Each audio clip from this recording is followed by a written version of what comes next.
Os destaques da semana entre os julgamentos do plenário do Supremo Tribunal Federal. Você confere aqui na TV Justiça. É o Plenárias que está começando agora.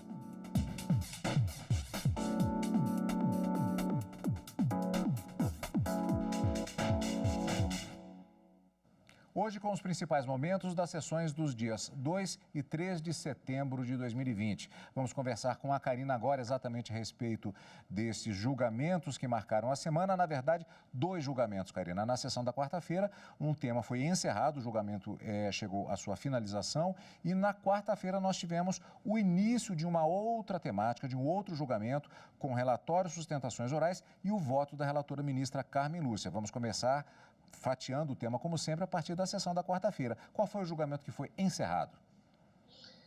Cadu, na quarta-feira, sem dúvida alguma, foi o grande destaque dessa semana dos julgamentos do plenário. Os ministros julgaram improcedente, ou seja, não atenderam ao pedido da Confederação Nacional da Saúde, que questionava a lei da pandemia, uma lei de março de 2020, e que trouxe ali medidas de enfrentamento de emergência na área da saúde para o combate da Covid-19. Dentre os dispositivos atacados, buscava-se uma interpretação conforme a Constituição para um dispositivo que garantia aos gestores públicos municipais a possibilidade de requisitar bens e serviços sem que houvesse o controle do governo federal e sem mesmo que houvesse um esgotamento de vias alternativas. Essa ação foi julgada improcedente por unanimidade. No meio do julgamento, houve uma questão de ordem levantada pelo ministro Dias Toffoli, que a gente vai comentar um pouquinho ao longo do nosso programa. E na quinta-feira, o início de um julgamento de uma ação que já há 20 anos foi proposta aqui no Supremo. Teve deferimento de medida cautelar em 2007, suspendendo o caput do artigo 39 da Constituição, com a redação dada pela emenda 19 de 98, e definitivamente o mérito vem a julgamento no plenário do Supremo. Na quinta-feira, apenas o voto da relatora ministra Carmen Lúcia, mantendo os efeitos da liminar, confirmando aquela liminar que foi concedida em 2007, mas o julgamento foi suspenso para retomada numa próxima sessão plenária. A gente vai ver tudinho como é que foi esse voto da ministra Carmen Lúcia e do que se trata essa arguição de inconstitucionalidade envolvendo a emenda constitucional número 19 de 98, que promoveu uma reforma administrativa no sistema brasileiro. Portanto, esse é o panorama geral da semana. Vamos, portanto, como sempre, fatiar os temas, voltando à sessão plenária da quarta-feira, na pauta daquela sessão, mais uma ação sobre a pandemia da Covid-19, como já adiantou a Karina.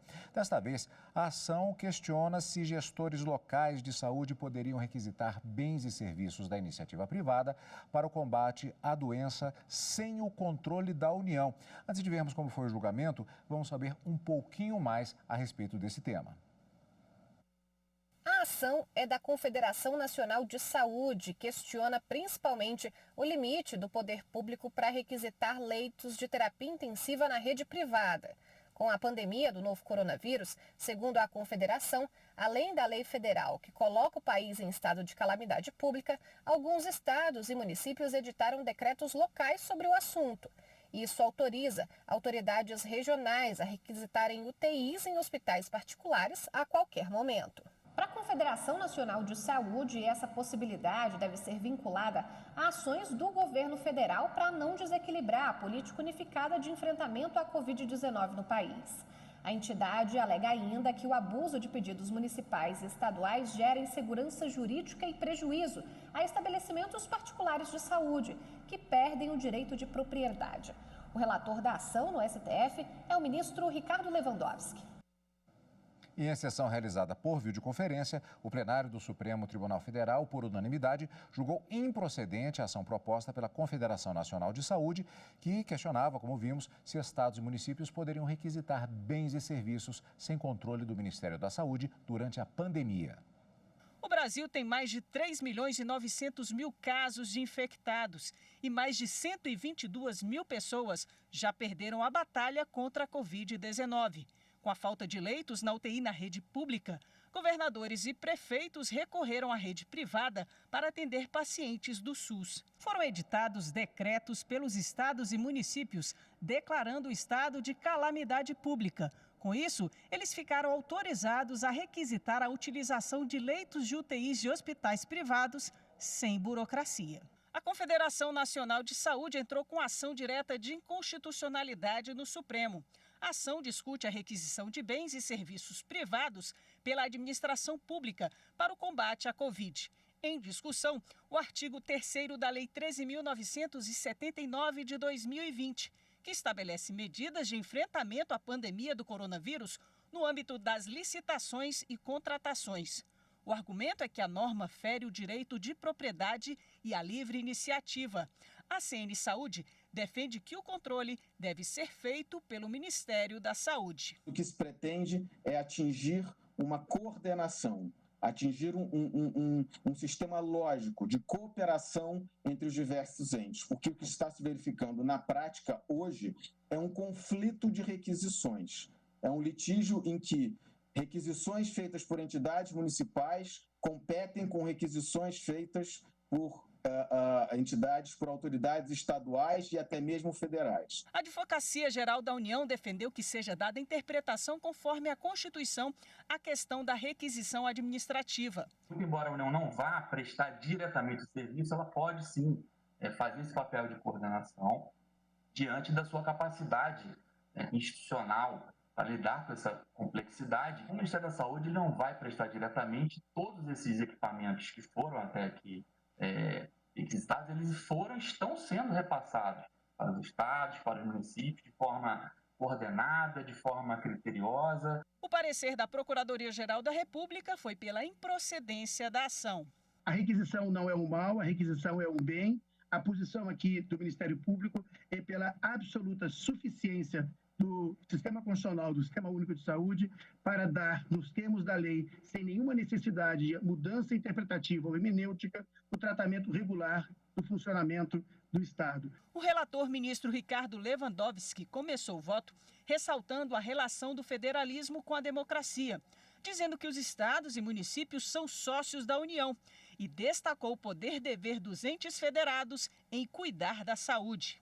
Os entes regionais e locais não podem ser alijados do combate à Covid-19, sobretudo porque estão investidos do poder-dever de empreender as medidas necessárias para o enfrentamento da emergência de saúde pública decorrente da pandemia. O relator votou pela improcedência da ação, validando a requisição de leitos sem controle prévio do Ministério da Saúde. Diante o quadro de uma pandemia reconhecida pela Organização Mundial de Saúde e pelo próprio Estado brasileiro, o qual, por meio do Decreto Legislativo 6 de 2020, reconheceu a ocorrência de estado de calamidade pública, está, entre aspas, demonstrado que no conflito entre os princípios da proporcionalidade, do livre exercício da atividade privada, da transparência com o direito universal à saúde, este deve prevalecer na medida exata para evitar mortes. O plenário, por unanimidade, seguiu o entendimento do relator e julgou improcedente a ação que questiona a norma que permite aos gestores de estados e municípios requisitar leitos de UTI em hospitais particulares. Por unanimidade, foi julgada improcedente a ação. Bem, este foi o resultado final, mas eu gostaria de lembrar que no decorrer dos julgamentos que acontecem tanto no Supremo Tribunal Federal como em outras cortes, há decisões que vão sendo tomadas no curso do processo. Trata-se exatamente, como o próprio nome já diz, de questões processuais. É um andar, um passo a passo para se chegar a uma decisão final. Karina, no caso desse julgamento nessa sessão plenária da quarta-feira, tivemos uma situação interessante exatamente a respeito de uma questão de ordem levantada pelo presidente do Supremo Tribunal Federal, o ministro Dias Toffoli, tratando daquilo que se chama do eventual impedimento de um magistrado para participar, para opinar, para votar em um determinado tema. Essa questão foi muito interessante, houve um debate, uma votação sobre isso e uma modificação, inclusive, que levou à participação de 2 ministros que haviam inicialmente se declarado impedidos nesse julgamento. Do que é que se tratou? Vamos lá, Cadu, vamos tentar, como você mesmo disse, fatiar os assuntos. O Código de Processo Civil, ele prevê a possibilidade do juiz, para manter a imparcialidade durante um julgamento, se declarar suspeito por algum motivo de foro íntimo, que ele não precisa nem se justificar. Nesse julgamento que foi realizado, numa ação direta de inconstitucionalidade, o ministro Luiz Fux se declarou impedido E o ministro Marco Aurélio também se declarou impedido e acabou dizendo que um dos patronos da causa teria uma relação de parentesco com ele e que por isso ele não participaria do julgamento. No entanto, afastado e licenciado está também o ministro Celso de Mello. E no julgamento dessa ação direta de inconstitucionalidade, haveria, portanto, no quórum final para o julgamento, um desfalque de pelo menos 3 ministros. Então, de acordo com o regimento interno da Suprema Corte, para o julgamento de questões constitucionais, como de fato essas ações diretas de inconstitucionalidade, assim, tecnicamente, o espírito dessas ações é matéria de controle de constitucionalidade, são necessários no plenário, para se dar início ao julgamento, 8 ministros. E para que se declare a inconstitucionalidade de uma norma, ou afaste a incidência de uma delas, como diz uma súmula vinculante do próprio Supremo Tribunal Federal, são necessários 6 votos no mesmo sentido.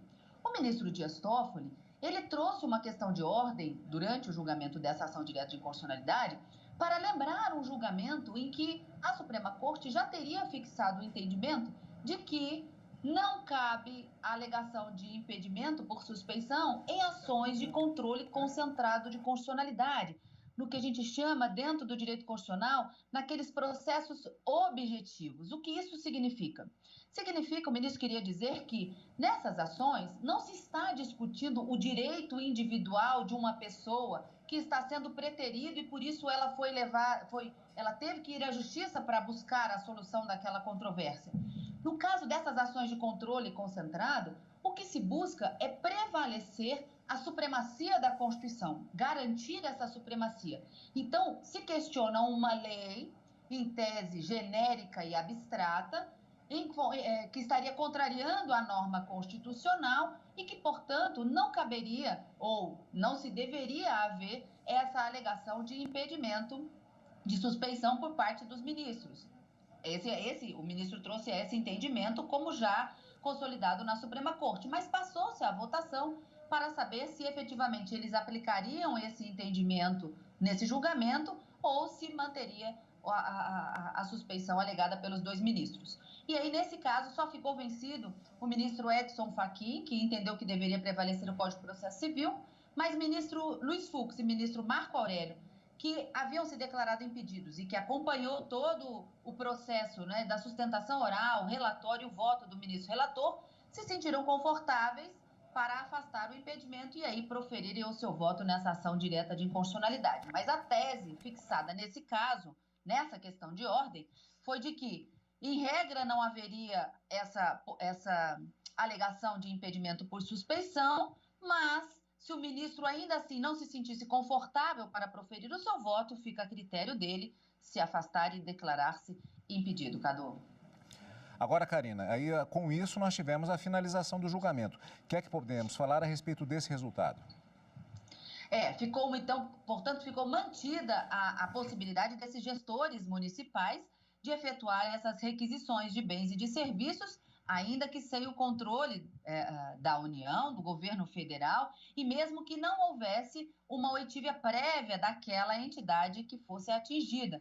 Porque o próprio ministro Ricardo Lewandowski, no seu voto, ele fundamenta a possibilidade dessas requisições administrativas em caráter de urgência e a Constituição, no artigo 5º, prevê, caso essas requisições gerem algum dano à propriedade daquele bem ou do serviço que foi que foi requisitado, haverá a necessidade do pagamento do dano posterior. Então, com fundamento nessa emergência, os ministros entenderam que não há necessidade dessa oitiva e não há necessidade qualquer uma de se fazer essa interpretação conforme ação julgada improcedente.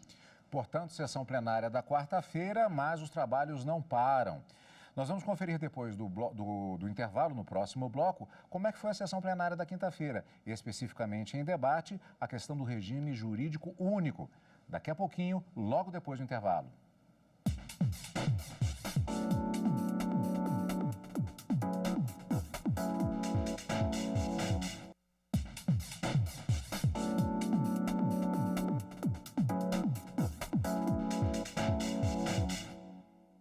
Estamos de volta, portanto, com o plenárias e os destaques da semana no plenário do Supremo Tribunal Federal. Na sessão plenária do STF da quinta-feira, os ministros debateram a ação que envolve o regime de contratações de servidores públicos. O julgamento foi suspenso após o voto da relatora ministra Carmen Lúcia.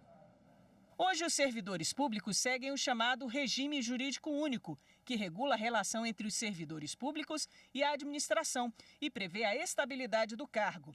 Mas a emenda constitucional número 19 de 1998 trouxe uma alteração que excluiu a exigência do regime jurídico único e permitiria a contratação de funcionários públicos via CLT ou pela forma estatutária.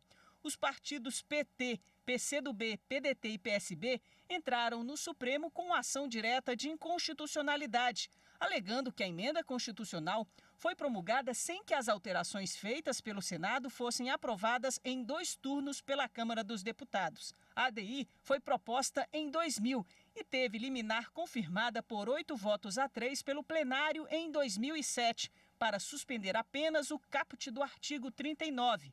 Agora, os ministros julgam o mérito da ação. Na sustentação oral, o advogado do PT se ateve à inconstitucionalidade na questão formal da emenda. Na hora de fazer a redação definitiva, de adequar a redação, o relator, então, o deputado Moreira Franco, ele resolveu simplesmente, como entendia que não tinha sido aprovada a redação nova do caput, simplesmente resolveu ignorar a redação antiga do caput do artigo 39 e subiu, na verdade, o parágrafo 4º do artigo 39 para o caput. Já o principal argumento do advogado do PDT foi que a norma fere o princípio da isonomia. Superada aquela ideia inicial de igualdade perante a lei e adotada a ideia keynesiana de igualdade na lei, não há espaço para que se institua numa Constituição essencialmente isonômica possibilidades de tratamentos diferenciados àqueles que se encontram em situações iguais. Para o advogado-geral da União, não houve alterações substanciais no texto aprovado. Por isso, ele se manifestou pela improcedência da ação.